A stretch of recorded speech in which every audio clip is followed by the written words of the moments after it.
Baik, kita pergi satu dulu. Okey, tadi tentang rukun agama. Jadi yang kita nak bincang malam ni, apa kita nak bincang ni adalah mengikut mazhab Ahli Sunnah wal Jamaah. Kita kalau orang tanya bab lain kita tak kerti. Sebab kita Nusantara ni dah lama dah. Dah lebih pada 1000 tahun dah duk ikut Ahli Sunnah wal Jamaah. Apa dia Ahli Sunnah wal Jamaah? Kita kena faham Ahli Sunnah wal Jamaah ni macam mana. Siapa dia orang dia yang kita nak ikut ni. So jadi bila nak beramal ni kita nak kena faham lah apa benda. Tadi kita dah sebut. Okey, kita dah sebut tentang rukun agama tu ada 3. Islam. Okey, baik. Yang ni yang pertama ni kita bincang tentang Islam dulu. Jadi Islam ni kita nak belajar kat mana? Bahagian fiqh. Ilmu fiqh. Ilmu fiqh. Apa yang ada dalam kandungan Islam tu? Islam tu kena ada rukun dia. Pokok dia tu apa? Nak melaksanakan Islam tu. Mesti kena ada pokok dia tu, rukun dia. So rukun Islam tu ada 5. Semua orang dah faham dah. Pertama mengucap 2 kalimah syahadah. Yang kedua solat 5 waktu sehari semalam. Puasa di bulan Ramadan. Mengeluarkan zakat. Menunaikan haji di Mekah. Ni 5 jelas. Maknanya pertama ada 5 rukun dia. Okey. Baik, kita tak nak pergi satu-satu. Kita nak pergi ni dulu. Nanti kemudian kita akan masuk satu. Cuma kena ingat kat sini. Jadi bila kita belajar ni nanti kita nak pergi ke mana ni, ikut siapa ni? Yang kita belajar rukun Islam ni ikut mazhab mana? Oh, tak boleh kalau Ustaz kita ikut dalam Google. Oh, mana boleh? Tok Guru Google. Tok Guru Chrome. Tok Guru Chrome pun tak boleh. Siapa Tok Guru kita? Tok Guru pun belum ada lagi Ustaz. Tok Guru pun tak ada lagi. Habis kamu nak belajar di mana? Siapa nak ngajar kamu? Lalu Iblis datang. Iblis bisik senang. Bawa bisikan khawatir itu. Was-was bisik kat kita. Cucuknya cucuk sini. Kita belajarlah macam konon-konon kita pandai. Wah, kita tak pandai pun. Selagi kita tak menuntut ni. Tak bertalaki dengan Tok Guru ni. Lagu tu lah. Lara, ghaflah. Semua cukup. So jadi. Kita ni. Ghalibnya di Malaysia ni. Dan dalam dunia ni. Dalam masalah mazhab Ahli Sunnah wal Jamaah. Dia ada 4 dalam masalah fiqh ni. Dalam masalah fiqh. Bukanlah maksud kata imam ni tak pandai bab lain. Tak. Dia fokus dekat situ. Bahagian fiqh ni. Itu dia panggil faqih. Jadi ada 4. Pertama mazhab Hanafi. Kedua Maliki. Ketiga Syafi'i. Yang keempat Hambali. Jadi kita. Ni dalam dunia ni. Banyak lagi lah yang lain. Tapi yang masyhur adalah yang 4 ni. Kalau Hanafi ni macam dekat India. Apa semua tu Hanafi lah. Kalau macam Maliki pula. Banyak di belah Afrika. Syafi'i ni dia banyak kat Nusantara. Dan even di Mekah. Madinah tu pun banyak. Cuma kita tak nampak. Pasal di Mekah tu dia pelik sikit mazhab ni tu. Tapi Syafi'i ramai. Saya jumpa memang ramai Syafi'i di Mekah Madinah tu. Kemudian Hambali. Hambali ni banyak macam di Mekah tu banyak digunakan mazhab Hambali. Jadi kesemua mazhab ni asas dia sama. Asas dia sama. Tapi yang beza dia dari segi furuk. Contohnya macam semayang. Kita mazhab Syafi'i kalau semayang, kalau tak ada tumaninah dalam semayang tu, ketikut macam orang Hanafi. Hanafi ni dia rokok bangun tu dia tak ada tumaninah, dia laju je. Sah, tapi Syafi'i tak sah. Bacaan Fatihah. Kita kena ada bismillah dalam Fatihah sebab bismillah tu kata Imam Syafi'i salah satu daripada ayat Al-Fatihah, suratul Fatihah. Maka kalau mazhab lain, Hanafi tak, Maliki mungkin tak, Hambali mungkin tak. Tapi kat Mekah macam mana? Imam tak baca. Imam baca sebenarnya kat Mekah tu. Dia meraihkan mazhab lain. Kalau kita perasan kita dengar bunyi bis, bis. Perlahan je bunyi baca dalam mikrofon tu. Sebab dia meraihkan mazhab lain. Jadi kena ingat kita mazhab Syafi'i. Okey. Jadi bila kita nak ikut satu-satu mazhab tu, kita kena pilih satu. Kita tak boleh borong empat-empat. Kita bukan orang yang mujtahidin, orang yang boleh ijtihad sendiri. Tak boleh, kita tak ada ilmu. So kita ambil yang kebanyakan di Malaysia Syafi'i, so kita ambil Syafi'i. Baik. Bila kita ambil Syafi'i, apa kita nak cakap dengan mazhab lain? Mana kita yakin yang Syafi'i inilah yang paling sempurna sekali.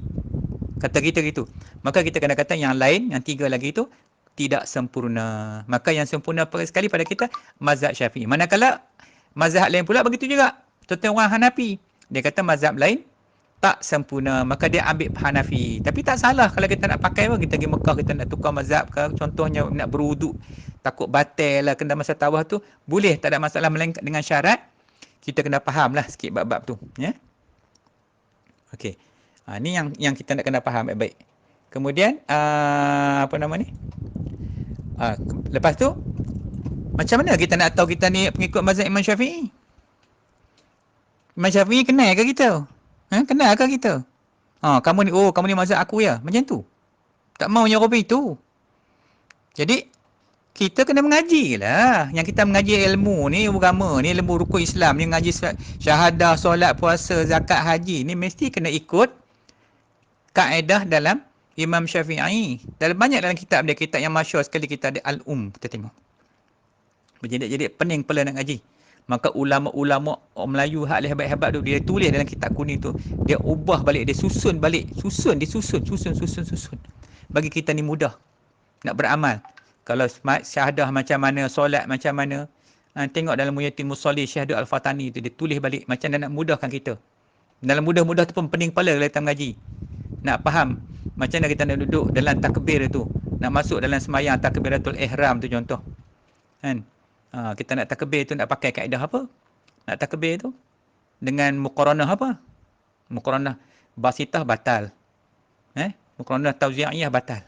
Yang sah dua muqaranah aja, muqaranah urfiyah dengan muqaranah kamaliyah. Apa benda muqaranah tu dalam takbir tu? Hak takbir biasa tu tak boleh ke? Boleh. Kamu mengaji dengan siapa? Ngaji siapa buat macam tu? Ni perkara dia. So jadi kita kena ikut mana satu mazhab ni. Lepas tu tak boleh main-main. Nak baca, nak belajar ni kena ikut. Kat mana kita nak duduk. Sebab esok kita nak jumpa dengan dia orang ni di akhirat besok. Siapa nak tunggu tolong doa kat kita di padang mahsyar? Kalau tak ada imam mazhab. Kenapa ada mazhab? Kenapa ada mazhab? Sebab nak melepaskan kita daripada zindik. Bukan menapik lah dah. Zindik terus dah kalau tak ada mazhab ni. Dah sesat habis dah. Teruk tak teruknya. Lepas tu pentingnya mazhab. Berat benda ni. Kalau kita mengaji memang berat sangat-sangat. Pasal tu Allah paksa kita suruh mengaji. Okey. Lepas tu macam mana pula kita nak tahu Imam Syafi'i, kita nak istihar kita ni mazhab Imam Syafi'i ni. Kita mazhab apa kita tak tahu lagi sampai hari ni. Ini baru fiqh ni. Jadi kita kena istihar lah. Sebenarnya kita istihar gini. Aku sebut nama kita adalah pengikut kepada mazhab Imam Muhammad bin Idris yang lagi Syafi'i. Itu nama dia Muhammad bin Idris. Gelaran dia Asy-Syafi'i. Jadi nak ikut dia macam mana? Kena ikutlah tok guru yang mazhab Syafi'i juga. Ni pergi ikut tok guru tak tahu. Ikut tok guru Google. Kemudian dia mengaku mazhab Syafi'i. Ambil dalam Google ni mazhab Syafi'i punya. Macam tu. Tak maunya. Ambil kat siapa? Mengaji dengan siapa? Allah. Macam itulah bila kita tak mengaji ni. Duk sesat larat itulah dalam dunia. Di atas dunia tengah-tengah mata duk tengok dia sesat lagi. Sebab kita tak peduli bab-bab ikutan mazhab mana yang kita nak ikut ni. Sebab tu penting. Kalau kita mengaji ni.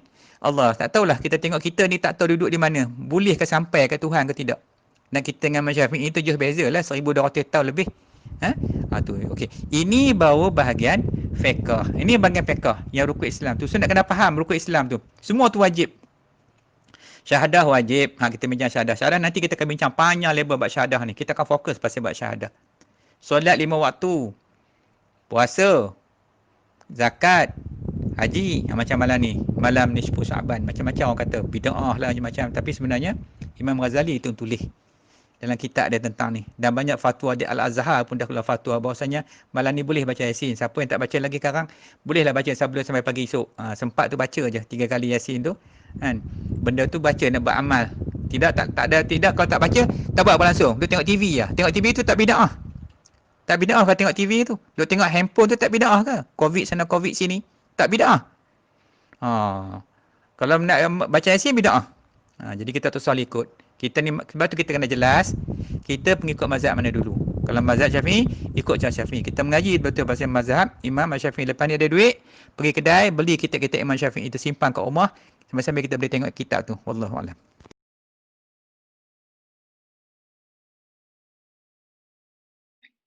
Allahumma salli wa sallim wa barik ala sayyidina Muhammadinil Fatihi lima ughliqa wal khatimi lima sabaqa wan nasiril haqq bil haqqi wal hadi ila siratikal mustaqim sallallahu alaihi wa ala alihi wa ashabihi haqqa qadarihi wa miqdarihil azim.